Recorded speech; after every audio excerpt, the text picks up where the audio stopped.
The bees are happy in the corn. You can hear them. They're everywhere.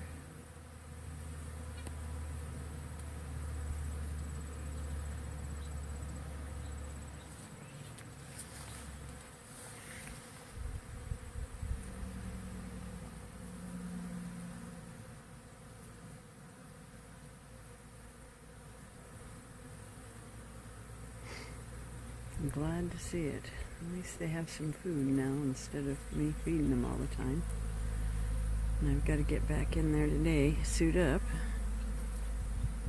make sure everything's okay and the feed is working.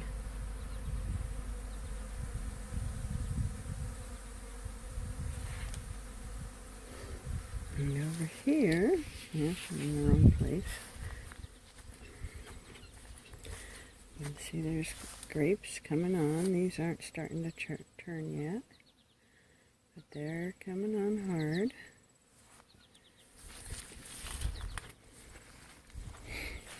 And over here, we have some starting to ripen. Look at there, aren't those pretty? And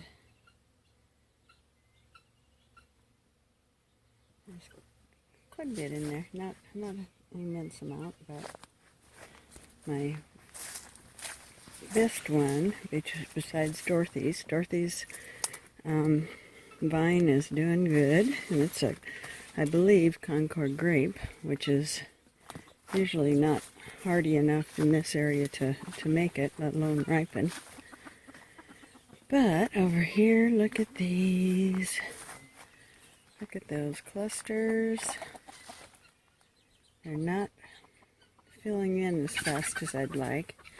I wish they'd get bigger, but I don't know for sure. Being more of a wine grape than a table grape, I don't know how big they'll get. With water, they should get quite a bit bigger. There's more in there. The other side, back in there.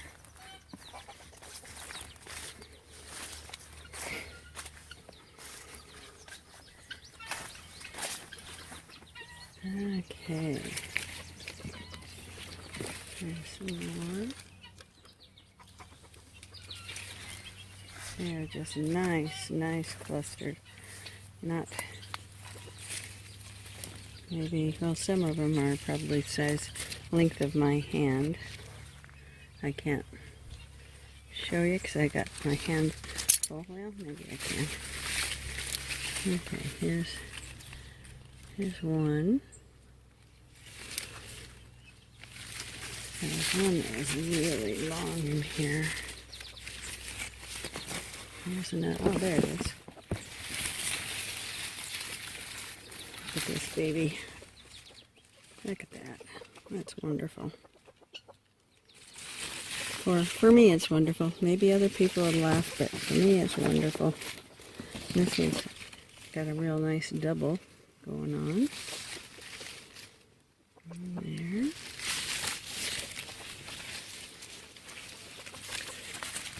Makes a difference having the bees, I'll tell you. The first year, well, last year I had bees, but they were such a weak colony that I don't think they were able to really do much pollinating. But this group of bees have been working overtime. Okay, and then I'll come over here. Oops, don't mind the weeds. We got plenty of those too. And over here is the raspberries starting to ripen up very nicely. I've already gathered about 5 pounds of raspberries. And there's a thief in my raspberry bush. How you getting quite a few? All right.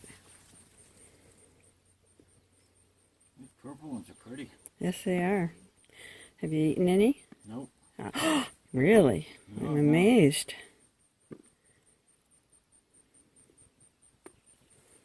Yeah, just fall off. Yeah, they're getting too ripe. So anyway, that's where everything's going. Growing. Oh, okay. These are our Canadian choke cherries. And there's so many choke cherries this year that the birds are leaving them alone. I've already gotten one picking of about 3 pounds. And probably get some more this afternoon. Should take pictures of choke cherries down by the old haystack. Yeah. And then The apples. trees. Yeah. Old Farmer Brown here. Old. Emphasis on old. And there's the gooses. Yeah, there's my buddies. Yeah, that's my elk bugle.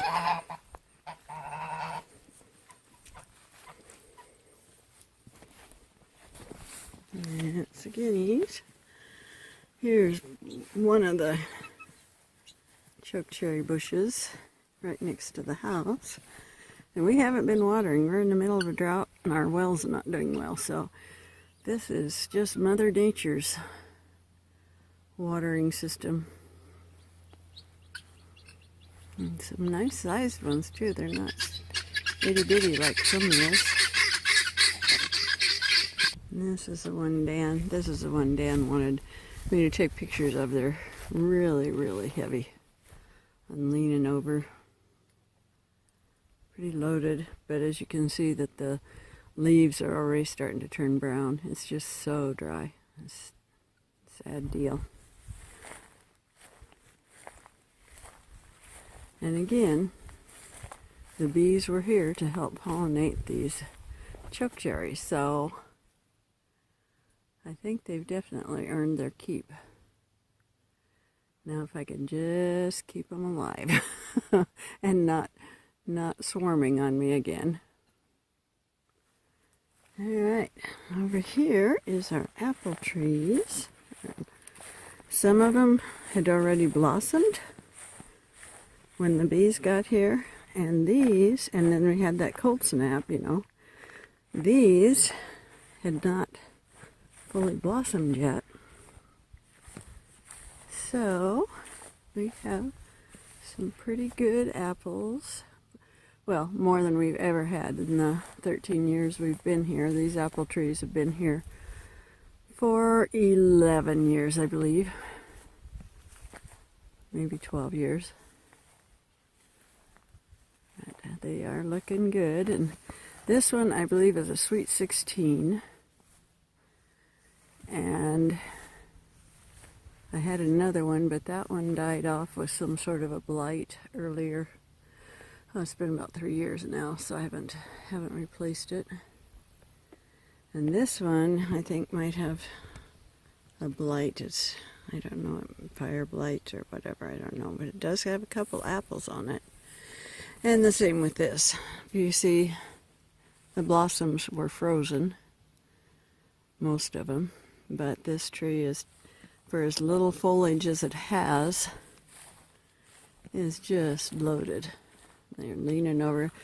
See from the distance, this tree has always kind of leaned over from the wind.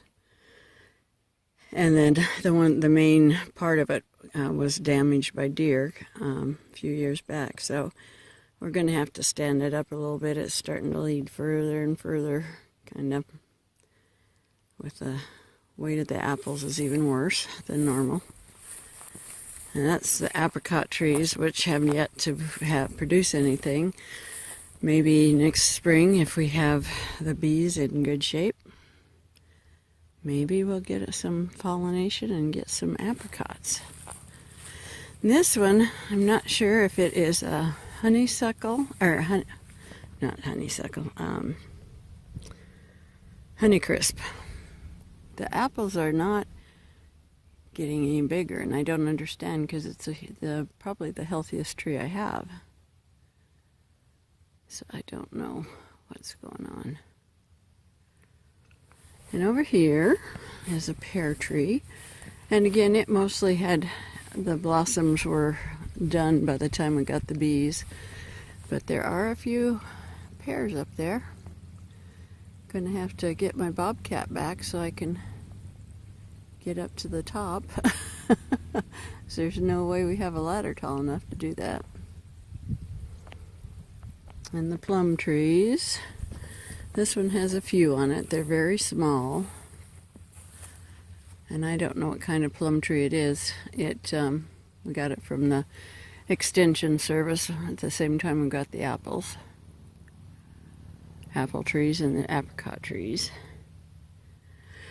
And then we bought this one just this year to replace the one that died. And it came with a few plums on it. And out of those, only 2 are hanging in there tough, but they're still there. It's still alive. And over here is my single beehive. There's not much activity right now because they're all over in the corn.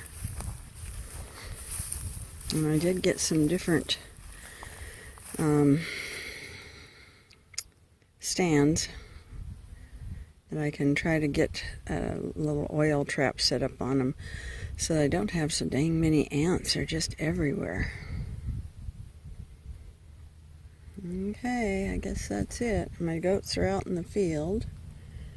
And the birds, most of them are out and chasing grasshoppers, so that's it. And there's the 2 peahens that we had from the beginning. The other 2 white peahens are at the neighbors, we believe. And Steve's over there too, we believe. So my 2 boys would head over and do walkabouts. And the last time they came back with 2 peahens that we don't know who they belong to. It might be the ones that I lost earlier, 2, 3, 4 years ago.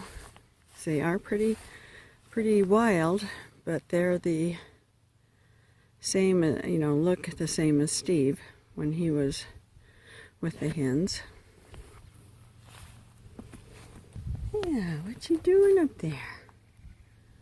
Huh? What you doing, pretty girls? They're just the atypical peahen. They're here to stay. They act like it anyway. And then it's under there somewhere, under those grapevines, is our arbor. And it's spread all over the bush that's there. It's a variegated, I don't remember what it's called, variegated something.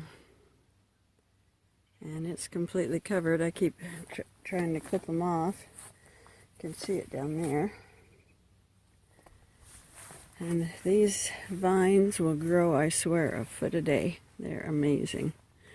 I am having trouble with whitefly, which is causing the damage to the leaves.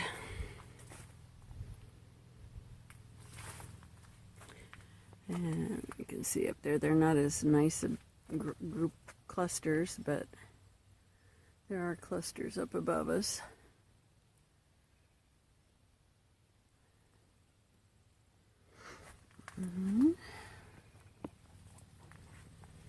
This is 2 new cherry bushes. They're supposed to be a sweet cherry, which in cold climate is unusual. You can usually grow up here as the like North Star pie cherry type stuff. So I'm hoping we have some sweet cherries.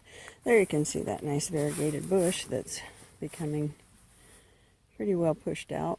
And here shows, you can see the coverage of those vines. And I just trimmed them back 3 days ago.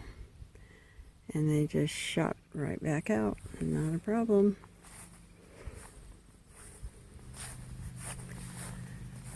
Okay. That's about it. It's all down in the vines. This is an elderberry bush that's going to start ripening. And they always get eaten by the birds so fast. So I doubt that we'll ever make any elderberry wine or elderberry jam, because it's a lot of work. Those are just Very little,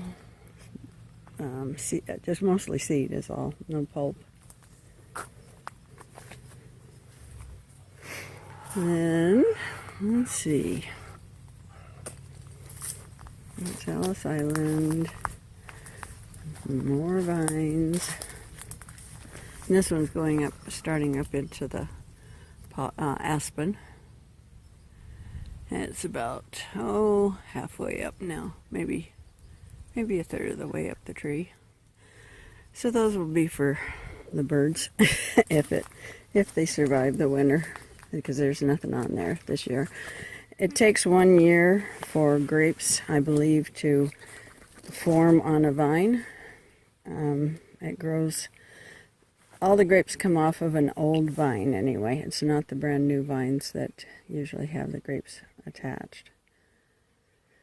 But it's the vine that attaches to the old stalk, like this one.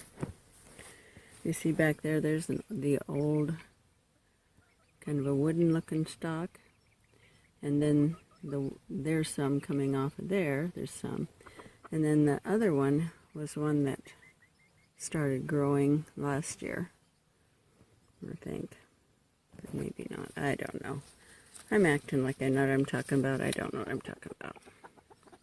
But anyway, that's the way it looks to me. It has to come off of an old stalk before you'll get any grapes, which means it has to be like a annual type production of grapes.